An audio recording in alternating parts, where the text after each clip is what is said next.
امریکی صدر کا پروجیکٹ فریڈم عارضی طور پر روکنے کا اعلان، کہا ایران اور امریکہ کے درمیان پروجیکٹ فریڈم مختصر مدت کے لیے معطل کرنے پر اتفاق ہو گیا۔ ایران کے ساتھ جامع اور حتمی معاہدے کے لیے بڑی پیش رفت ہوئی ہے۔ صدر ٹرمپ نے ٹروتھ سوشل پر کہا کہ فیصلہ پاکستان اور دیگر ممالک کی درخواست پر کیا گیا ہے، دیکھا جائے گا کہ کسی حتمی معاہدے تک پہنچتے ہیں یا نہیں۔ اس دوران آبدہ ہرمز میں ناکہ بندی مکمل طور پر نافذ العمل رہے گی۔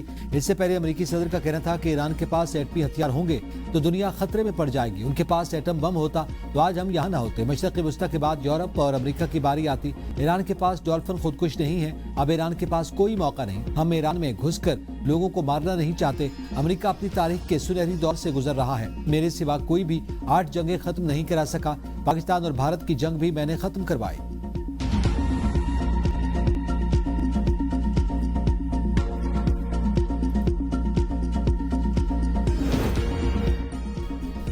جنگ امریکہ کا انتخاب، دنیا اس کے نتائج بھگت رہی ہے۔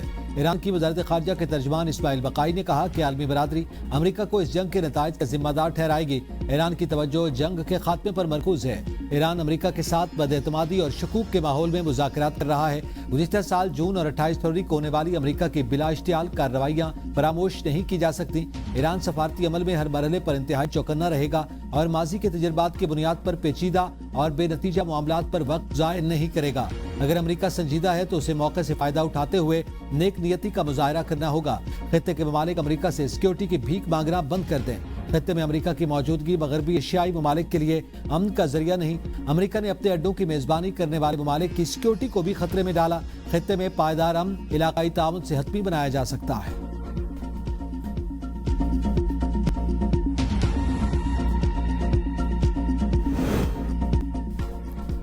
دعا ہے کہ امریکہ اور ایران کے درمیان تنازع جلد ختم ہو جائے۔ وفاقی وزیر خزانہ محمد اورنگزیب کا تقریب سے خطاب، کہا مالیاتی نظم و ضبط اور استحکام ہماری اولین ترجیحات میں شامل ہے۔ ہمارا فوکس کرنٹ اکاؤنٹ پر ہے۔ معیشت کی بہتری کے لیے کیپٹل مارکیٹ کا استحکام ناگزیر ہے۔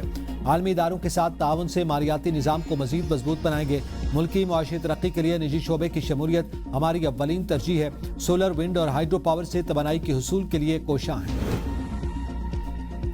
خوارج کے حملے میں شہید مولانا شیخ ادریس کی نماز جنازہ ادا، ہزاروں لوگوں کی نماز جنازہ میں شرکت۔ وزیر اعلیٰ خیبر پختونخوا بھی جنازے میں شریک ہوئے۔